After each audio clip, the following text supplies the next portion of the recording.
Mr. Vice Chairman, I was speaking about the need for developing a strong UN delegation.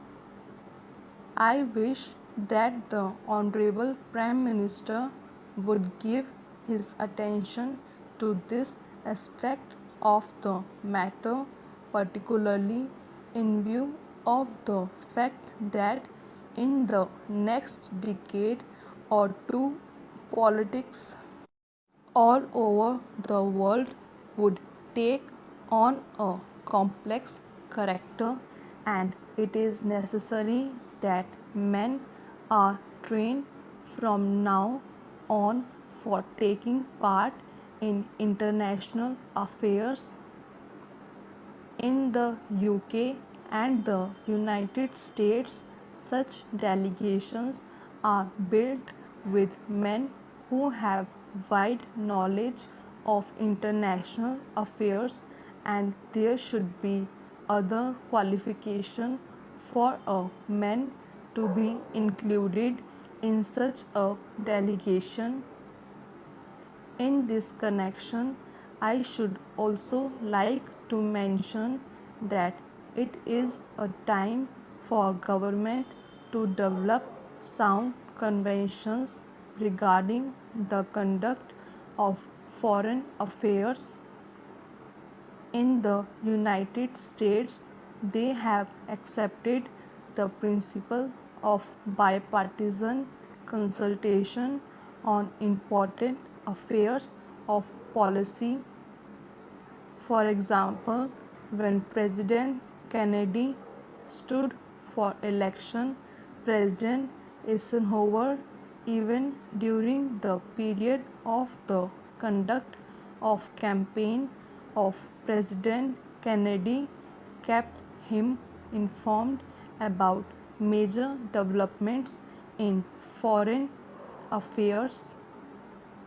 We have seen our government sending troops out of this country to the Congo, and at that time I had raised the point that before troops left our country for any assignments of an unusual character like the Congo assignments, members of the opposition should be informally consulted.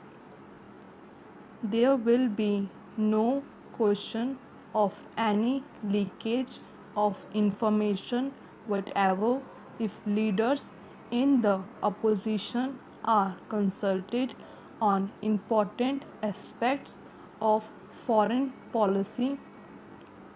The Consultative Committee of the External Affairs Ministry does go some way to meet the needs of exchanging information about foreign affairs, but the informal consultation of the kind that I mentioned, where the leaders of the opposition and leaders of the other parties are called and told by the Prime Minister about unusual developments, would strengthen the conviction that the foreign policy of the country has the support not only of the Congress party but also of the entire country. I was speaking about our external publicity, and it is a subject on which I think I can speak with some confidence, as I have been an old time newspaperman in this country. The material which is sent out to foreign countries is extremely scarpy and useless.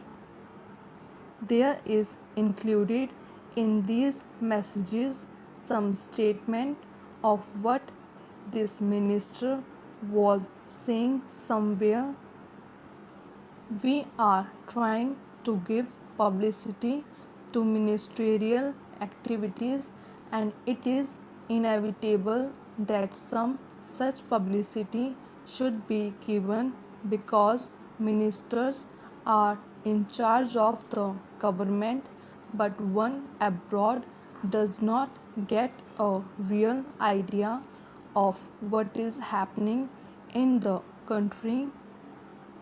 I would like to suggest that the consideration of the External Affairs Ministry that they should send a fortnightly assessment of what is happening in India, written dispassionately, not to please a minister or to highlight something that he has done, but to give an objective assessment of what is going on in the country.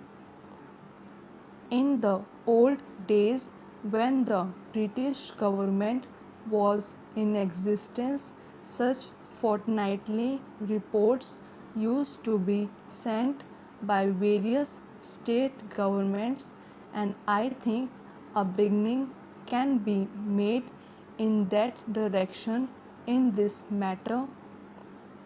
The other point that I would like to suggest is that publicity is a complicated and technical matter. The Foreign Service, as it is constituted today, does not have sufficient training in publicity.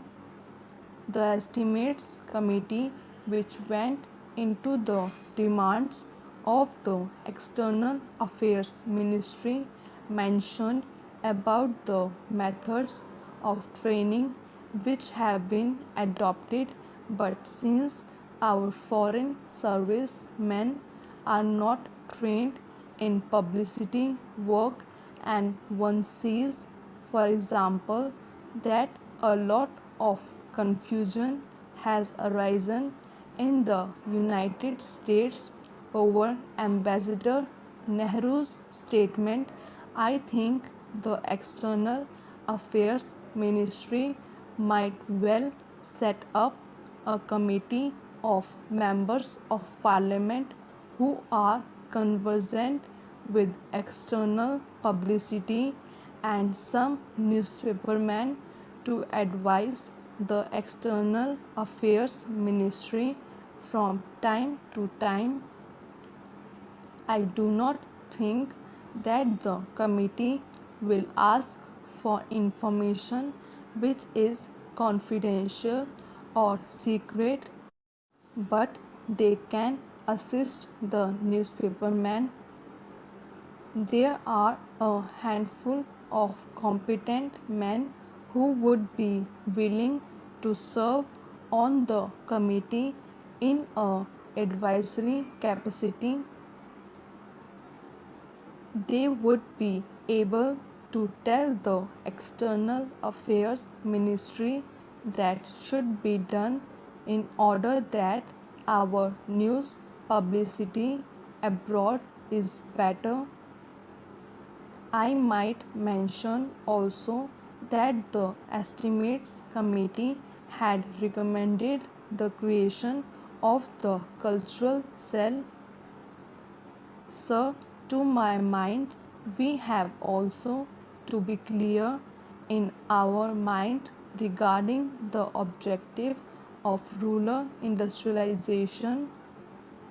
Do we mean to have only diversification of rural economy, and we are going to have rural industrialization only in order to give some help to those who find themselves unemployed during a certain period of the year?